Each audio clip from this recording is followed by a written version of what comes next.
नमस्कार, मैं संदीप तिवारी। आज का सेशन फिर से रेलवे एग्जाम्स को लेकर के है। रेलवे एग्जाम्स को लेकर के एक टारगेट हम लोग बना के चलते हैं कि आगे आने वाली जितनी भी रेलवे की एग्जाम्स है, जिसमें अभी ग्रुप डी आ चुका है, आगे एनटीपीसी, एलपी, आरपीएफ की भी परीक्षाएं हैं।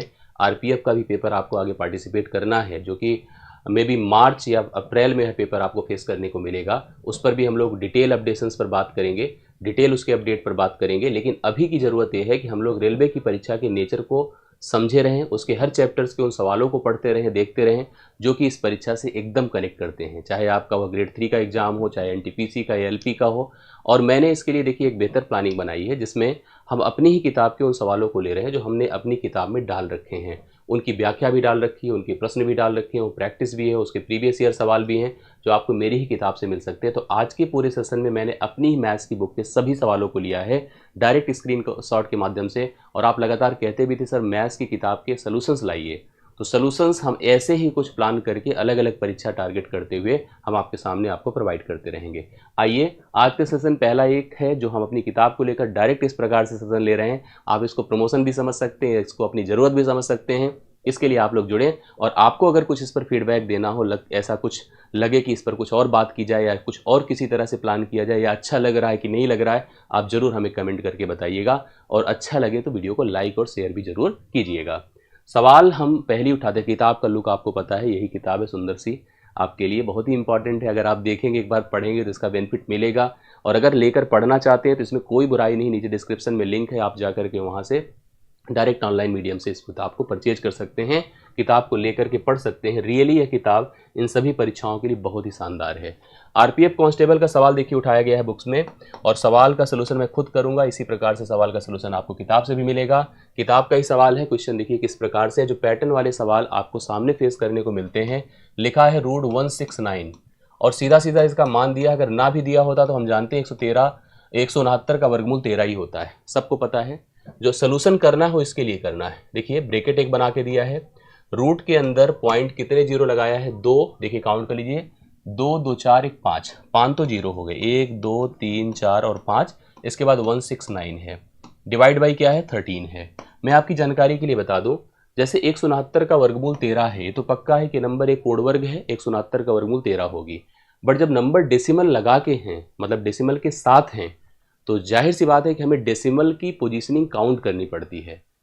हमें वर्गमूल मिल पाएगा तभी ये पॉसिबल है जब यह डेसिमल का स्थान इवन प्लेसेस पर हो। ऑड प्लेसेस पर होंगे तो इस तरह की कैलकुलेशन आप पॉसिबली इस तरह से, मतलब नॉर्मली तो नहीं कर सकते, बाकी कर सकते हो, अलग बात है।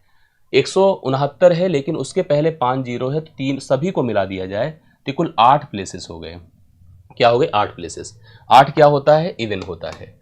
और जब भी कभी आपको वर्गमूल करना है और दशमलव के स्थान लगे हुए हैं, तो आप उसको सीधा 2 से भाग कर दीजिए। तो 4 स्थान पर आपको दशमलव लगाना है, लेकिन इसके पहले आप 169 का वर्गमूल कर लीजिए, जो कि 13 होता है। और 13 में हमें 4 स्थान पर दशमलव भी लगाना है, याद रखिएगा, ये ऐसे हो गया। डिवाइड बाई कौन है, 13 है। अब इसका मान हमें आंसर के तौर पर देना है। मैं आपकी कुछ बातें आपको अपडेट कर देता हूँ, थोड़ा सा क्लियर हो जाएगा। जैसे 13/13 है, तो मान तो एक ही आएगा, यहाँ पर भी ऐसे ही होगा। लेकिन अगर एक 0.13 डिवाइड बाई 0.13 होता तो भी मान 1 होता। मतलब अगर दशमलव के स्थान सेम प्लेसेस पर होंगे तो कोई दिक्कत की बात नहीं है। प्रॉब्लम तब होगी जब, जैसे इस तरह का सवाल है, आपका हो 0.13 और डिवाइड करना हो 13 से। देखो ऊपर छोटा नीचे बड़ा, 13 से 13 को भाग करिए, एक ही आएगा। दशमलव 2 स्थान पर लगा है, 2 स्थान पर दशमलव लग जाएगा। इसी तरह से अगर हम और बढ़ते रहें, 0.0013 कर दें, डिवाइड बाई 13 कर दें, यहाँ पर एक ही आना है। 4 स्थान पर है, 4 स्थान पर दशमलव लगाए जाएंगे, तो 3 जीरो लगाकर अगर हम 1 कर दें तो यह मान इसका सही आंसर हो जाएगा। तो आंसर तो कन्फर्म हो गया, सी ऑप्शन होगा। 0.0001 इसके लिए राइट सोल्यूशन बनेगा। एक बात यहीं से और जान लीजिए, जैसे ऐसे होता 13/1.3 होता। अब देखिए ऊपर बड़ा कर दिया, नीचे छोटा कर दिया, मान तो एक ही आएगा, बट एक स्थान पर दशमलव है तो एक जीरो बढ़ जाए। अगर यह होता 13/0.13, तो अगर यहाँ पर भी मान एक ही आएगा, बट ऊपर बड़ा है, नीचे और छोटा होता जा रहा है, 2 स्थान पर आप 2 जीरो बढ़ा दीजिए। तो राइट सोल्यूशन इस सवाल के लिए कितना है, सी ऑप्शन है। ये अपनी किताब का ही सवाल है, आप सभी लोग इसको देख लीजिए, बहुत ही जरूरी है, बहुत ही इंपॉर्टेंट है रेलवे की एग्जाम्स को लेकर के। अगला सवाल देखिए, यहाँ पर देखिए गुणनखंड को लेकर के, जो लोग गुणनखंड अभी लेटेस्ट भी हमसे बैचेस में पढ़े उनको पता होगा। 2 की पावर 8 है, 3 की पावर 2 है, 5 की पावर 3 है, 7 की पावर 5 है, कि कितने गुणक, गुणक मतलब गुणनखंड, सम है मतलब इवन है। ये भी आरआरबी ग्रुप डी, अभी ग्रुप डी का नोटिफिकेशन आप देख रहे हैं, 2018 की परीक्षा में आपको देखने को मिला था। ठीक है, सभी कवर है। अब ऐसी केस में जब भी कोई संख्या हो जिसके गुणनखंड किए गए हो, प्राइम फैक्टराइजेशन किया गया हो, प्राइम फैक्टराइजेशन ही तो है, 2 है 3 है 5 है 7 है, देखिए 2 है 3 है 5 है 7 है। अगर मुझे इसका सम गुणनखंड करना है, ध्यान देखिएगा, सम गुणनखंड, तो आपको ध्यान इस बात का रखना है कि प्राइम में केवल एक ही नंबर होता है जो सम होता है, वो कौन होता है? 2। 2 है, दिख रहा है, बिल्कुल है। उस 2 की पावर को, मतलब उसके 2 के गुणनखंडों की अगर हम लोग नोटिस करें तो 2 की पावर चेक करिए कितनी है, बताएं। 8 है। तो 2 की पावर 8 है तो उसको सिंपली हमें 8 ही लेना है। दरअसल होता क्या है, जैसे मान लीजिए 2 की पावर 4 होता और इसके सभी गुणनखंडों को मैं कहता कि इसके कौन कौन लोग हैं, तो आप कहते 2 की पावर 0 है जो 1 होगा, 2 की पावर 1 है जो कि 2 होगा, 2 की पावर 2 है जो कि क्या, 4 की जगह थोड़ा और छोटा कर दे, हालांकि लिख सकते हैं इसी को, ये 4 होगा, 2 की पावर 3 कर दे मतलब 8 होगा, 2 की पावर 4 मतलब 16 होगा। ये सभी गुणनखंड हैं किसके? 2 की पावर 4 अर्थात 16 के। बट इसमें एक नंबर ऐसा है जो पहला गुणनखंड है वो इवन नहीं है, वो ऑड है और हमको चाहिए सम। तो सम के लिए हम समझ गए जितनी पावर होगी उतने ही गुणनखंड होंगे, 4 ही हुए ना। इसी प्रकार से 2 की पावर 8 है तो इसके कुल 8 ही गुणनखंड हो जाएंगे, अर्थात हमें इसका मान केवल 8 लेना पड़ेगा, करेक्ट है, गुणनखंड के रूप में। बाकियों की अगर हम बात करें, जैसे 3 की पावर 2 है, अब भाई ये लोग 3 बार हो 2 बार, इससे कोई, अब यहाँ सम विषम को तो देखा नहीं जाएगा। यहाँ पर जैसे 3 की पावर 2 है तो हम समझ रहे हैं कि इसके गुणनखंड 3 की पावर 1 और 3 की पावर 2 है, मतलब 2 होंगे। 2 कैसे आए? अब एक और होगा ना, देखिए 3 की पावर 0 तो नहीं लिखा हमने, 3 की पावर 0, 3 की पावर 1, 3 की पावर 2, कितने गुणनखंड आए? 3 आए। कैसे आएगा? इसकी पावर को 2 जोड़ने पर, मतलब 2 + 1 कर देना है। ऐसे इसके भी गुणनखंड 3 + 1 कर देना है, ऐसे इसके भी गुणनखंड 5 + 1 कर देना है। ठीक है, बाकी सभी गुणनखंडों में एक एक जोड़ देना है, पावर्स में एक एक जोड़ देना है, केवल 2 वाले का एज सेम पावर लाना है। तो ये आया तो 8 है, ये आपका 3 है, ये आपका 4 है और ये आपका 6 है, करेक्ट है। तो यहाँ पर कितना हो गया? 8 × 24, 24 चौके 96 या 6 चौके 24, 24 × 24 576 होता है। 576 इसका राइट सोल्यूशन है। ये हो गया टोटल इवन फैक्टर, सम गुणनखंड।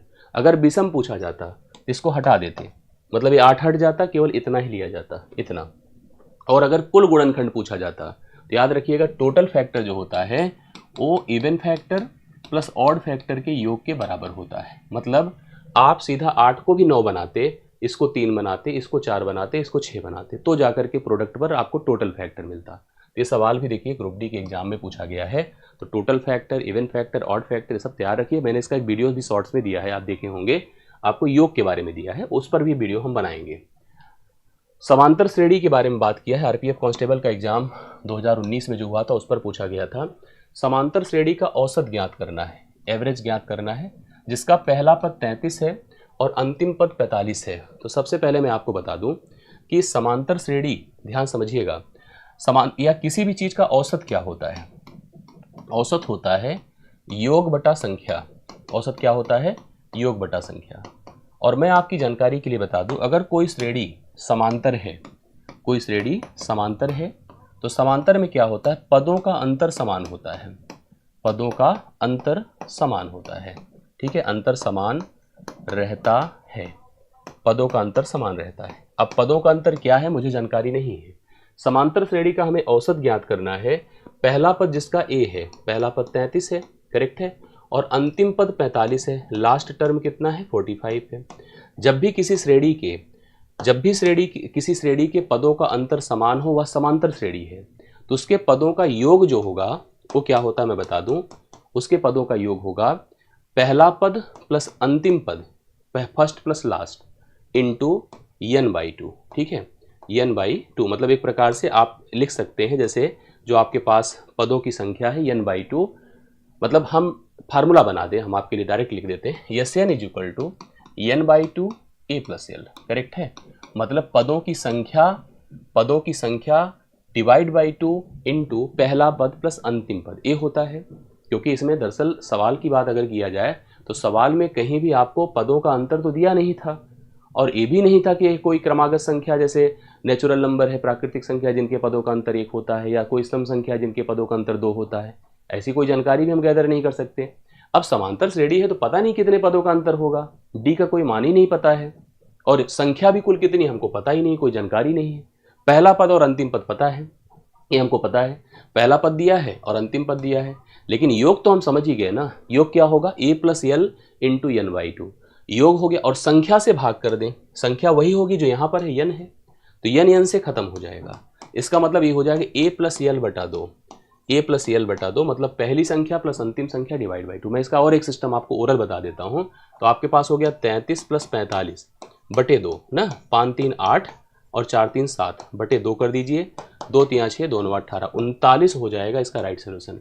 मैं आपकी जानकारी के लिए बता दूं, एक नोट अपने दिमाग में रख लीजिएगा, यदि कभी कोई श्रेणी ऐसी हो जिसमें पदों का अंतर समान हो, यदि पदों का अंतर क्या है, समान है, अंतर समान है, तो उस श्रेणी के सभी पदों का जो औसत होगा, औसत हमेशा first plus last divide by 2 होगा, पहली संख्या प्लस अंतिम संख्या डिवाइड बाई 2। जैसे मैं कह दूं कि 1991 से लेकर 2019 तक के सभी वर्षों के बीच का औसत वर्ष क्या होगा, क्योंकि वर्षों में तो एक एक साल का गैप है, तो 1991 प्लस 2019 बटे 2 कर दीजिए, पहली संख्या प्लस अंतिम संख्या डिवाइड बाई 2। इस तरह से अगर कोई भी ग्रुप हो जिसमें पदों का अंतर समान है, उसमें पहली संख्या प्लस अंतिम संख्या डिवाइड बाई 2 कर देने से आपको उसके औसत का अमाउंट हमको पता चल जाता है कि एवरेज क्या होगा। तो ये सवाल भी अपनी बुक का ही है, बुक की इमेज आप देख रहे हैं, यहाँ से भी आरपीएफ कांस्टेबल का ये सवाल इस बुक में डाला गया है, तो मेरे ख्याल से समझ में आया होगा। अगले सवाल पर चलिएगा, देखिए भी शानदार सवाल है, ये यूपीपी का है लेकिन फिर भी इम्पॉर्टेंट है, अभी 2024 जो हुआ था पेपर, और आरआरबी जेई में भी पूछा गया, सबसे इंपॉर्टेंट रिपीटिशन है, मतलब यह आरआरबी जेई का भी सवाल है और साथ साथ यह जो है यूपीपी कांस्टेबल लेटेस्ट परीक्षा में पूछा गया है। एक गांव में हैजा के कारण 10% लोगों की मृत्यु हो गई, मतलब 10% लोग की डेथ हो गई हैजा जब हुआ तो, इसके कारण शेष लोगों में से 25% लोगों ने गांव ही छोड़ दिया, वो लोग चले गए, जिससे जनसंख्या घटकर 2025 रह गई। गांव में मूलतः रहने वाले लोगों की कुल संख्या ज्ञात कीजिए, मतलब प्रारंभ में कितने थे। एक क्रमिक सिस्टम पर आधारित है, जो सतत का प्रोसेस होता है उस पर है, कि हैजा हुआ, जितनी टोटल पॉपुलेशन थी उसके 10% की डेथ हो जाती है, जो बचते हैं उसमें से डर करके 25% लोग गांव ही छोड़ देते हैं। अब जो बचे हैं, भाई बचे हैं उन्हीं की संख्या आपको दिया है, तो प्रारंभ में कितनी संख्या थी बताना है। सबसे पहले 10% की डेथ होती है, की मौत होती है, मृत्यु होती है। इसके बाद 25% लोग सतत रूप से, मतलब जब मरने के बाद लोग बचते हैं उसमें से 25% लोग भाग जाते हैं, करेक्ट है, ये भाग जाते हैं। अब हमसे कहा कि अभी जो हमारे पास लेटेस्ट बचे हैं वो 2025 हैं, तो प्रारंभ में कितने थे ये हमको बताने के लिए इसका एक सिस्टम सबसे अच्छा उसको मैं बताता हूँ। ये हमारी प्रारंभ मतलब ओरिजिनल पॉपुलेशन थी, ये न्यू पॉपुलेशन अभी की बनकर आई है। 10% को हम 1/10 लिखते हैं और 25% को 1/4 लिखते हैं। भिन्न कैसे बनता है आपको बता दूं, कोई भी परसेंटेज हो उसको पहले फ्रैक्शन में बनाने के लिए परसेंटेज हटाया जाता है और 100 से भाग किया जाता है। जब 10% था, 10% का परसेंट हटाएंगे 10/100 होगा, काटेंगे 1/10 होगा। 25% मतलब 25/100 होगा, 1/4 होगा। इसका मतलब ये हो गया, सुनिए, अगर पॉपुलेशन 10 थी तो 1 घटकर अब 9 बची। पॉपुलेशन अगर 10 थी तो उसमें से मतलब 10% के डेथ होने का मतलब हो गया 10 में से 1 घट करके 9 हो गई। इसी प्रकार से अगर पॉपुलेशन 4 थी तो 1 घट करके कितनी बची, 3 बची। और यहाँ पर पॉपुलेशन कितनी बची है टोटल, इसको देख लीजिए, और कितनी थी इसको देख लीजिएगा। इधर उधर अगर कुछ कटने की स्थिति होती तो काट भी दिया जाता है। यह 27 है, मतलब अब 27 है और पहले 40 थी। तो अब ये जो 27 है इसकी तुलना आप किससे कर दीजिए, 2025 से, और इस 40 का मान हम लोग को इसकी तुलना में बताना है। तो इसके लिए सिंपल एक स्टेटमेंट ऐसे बना लीजिए कि 27 बराबर 2025 है, ठीक है, और आपको 40 का मान बताना है कितना होगी। चलिए काटते हैं, 9 त्रिक 27, मतलब ऐसे में तुलना में आप बगल बगल काट सकते हैं, ऊपर नीचे काट सकते हैं। 9 त्रिक 27, 9 दूना 18 होता है, 2 2, 9 दूना 18, 9 पचे 45, 3 से इसको डिवाइड करिए, 3 7 21, 3 पचे 15, 75 गुणे 40 करिए, शून्य हुआ, 4 पंचे 20, 4 7 28, 2 30, मतलब 3000 की पॉपुलेशन थी पहले, जो कि ऑप्शन नंबर आपको बी में दिया गया है। ये भी अपनी बुक में डाला गया, मतलब 2024 का भी जो अभी एग्जाम हुआ था उसके भी सवाल को अपनी किताब में डाला गया है। तो इसलिए ये सब भी इम्पॉर्टेंट और लेटेस्ट ट्रेंड पर यह बुक प्रिपेयर की गई है, जो कि आपकी सभी परीक्षाओं के लिए बहुत ही ज़रूरी है।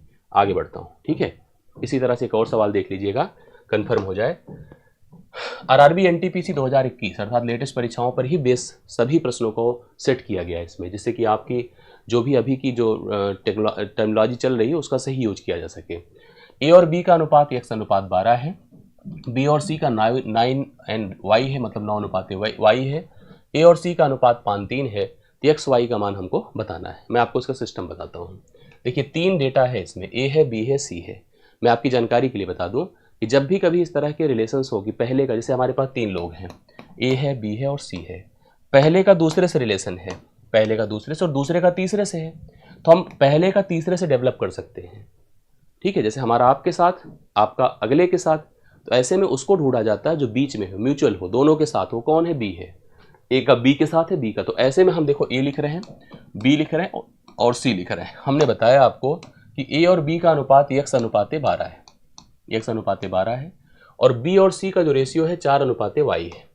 4 अनुपात क्या है? y है। देखिए 4 अनुपात y है। हमारी रिस्पॉन्सिबिलिटी होती है उस पर्सन को, उस मान को इक्वल करने की जो बीच में होता है। कैसे कर पाएंगे? आप इसको बस 3 से गुणा कर दें। 3 से जैसे ही गुणा करेंगे यह भी 12 हो जाएगा, बट इसमें भी गुणा होगा, अर्थात ये रिलेशन बनेगा x अनुपात 12 अनुपात 3y, ये हो जाएगा। करेक्ट है। इसका अर्थ क्या बना कि यहाँ पर a और c का जो रिलेशन है वो है कितना? x अपान 3y, यही है a और c का रिलेशन। जबकि हमको दिया है सवाल में a और c का रिलेशन 5 अनुपात 3। अब देखिए 3 3 से खत्म हो जाएगा, 3 3 से खत्म, तो जाहिर सी बात है कि x अपान y जो होगा वो 5/1 हो जाएगा, मतलब 5 अनुपात 1 हो जाएगा, जो कि पहले ही ऑप्शन में आपको राइट सोल्यूशन में दिया है। इस सवाल का सही हल आप लोग देख पा रहे हैं, कंफर्म कर लीजिए। आई होप आपको समझ में आया होगा। इस सेशन कैसा लगा इसको जरूर आप मुझे बताइएगा, और इस तरह के और सेशंस हम कंटिन्यू करें कि ना करें, इस पर आपको बेनिफिट्स मिलेंगे कि नहीं मिलेंगे, इसके लिए भी आप लोग हमारे साथ इस मैथ्स के ग्रुप में जुड़े रहें। डिस्क्रिप्शन में आपको बुक की भी इमेज, बुक की भी लिंक, और साथ साथ यहाँ पर आपको यह जो है टेलीग्राम ग्रुप दिया है, आप जरूर ज्वाइन किए रहें, जरूर जुड़े रहें। अपनी डाउट्स, अपनी फीडबैक, अपनी डिमांड हमें कमेंट्स में देते रहें, जिससे हम उसी तरह से एक्टिविटी आपके लिए अलग अलग प्लान करें और भी चीज़ों में आपको मैथ्स की तैयारियों में हम शामिल करते रहें। बहुत बहुत धन्यवाद, थैंक यू सो मच। अपने फीडबैक और कमेंट जरूर दीजिएगा। थैंक यू सो मच, सभी को धन्यवाद।